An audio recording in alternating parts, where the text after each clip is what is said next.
Hi all, పావుతోని పావు బాజీ కాకుండా evening snacks లోకి ఇలా చీజీ పావు ట్రై చేయండి, చాలా బాగుంటుంది. దీనికోసం దంచిన దాంట్లో మనం వెల్లుల్లిపాయలు, కొద్దిగా ఆరిగానో, చిల్లీ ఫ్లేక్స్ వేసి బాగా దంచుకోవాలి.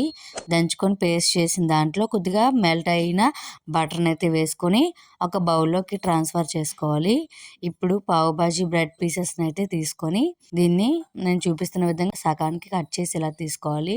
ఇప్పుడు మోజరెల్లా చీజ్ అయితే వేసుకొని బాగా అప్లై చేయాలి. మొత్తం అంతా పై పార్ట్ అంతా మనం గార్లిక్ పేస్ట్ చేసుకున్నాం కదా, ఆ పేస్ట్ అంతా అప్లై చేయాలి. మొత్తం అంతా స్ప్రెడ్ చేశాక ఇప్పుడు మోజరెల్లా చీజ్ అయితే పెట్టేసి స్టవ్ మీద ప్యాన్ పెట్టి కొద్దిగా బటర్ అయితే అప్లై చేసి మనం ఈ పావుని అందు మీద పెట్టేసి ఒక 5 minutes అయితే చీజ్ మెల్ట్ అయ్యే వరకు ఉంచుకొని సర్వ్ చేసుకుంటే యమ్మీ అండ్ టేస్టీ చీజీ పావ్ అయితే రెడీ అండి. చాలా బాగుంటుంది, ఒకసారి ఖచ్చితంగా ట్రై చేయండి. పిల్లలకు చాలా నచ్చుతుంది ఈవినింగ్ స్నాక్లోకి అయితే. వీడియో కానీ నచ్చినట్టయితే లైక్ చేయండి. Thank you for watching.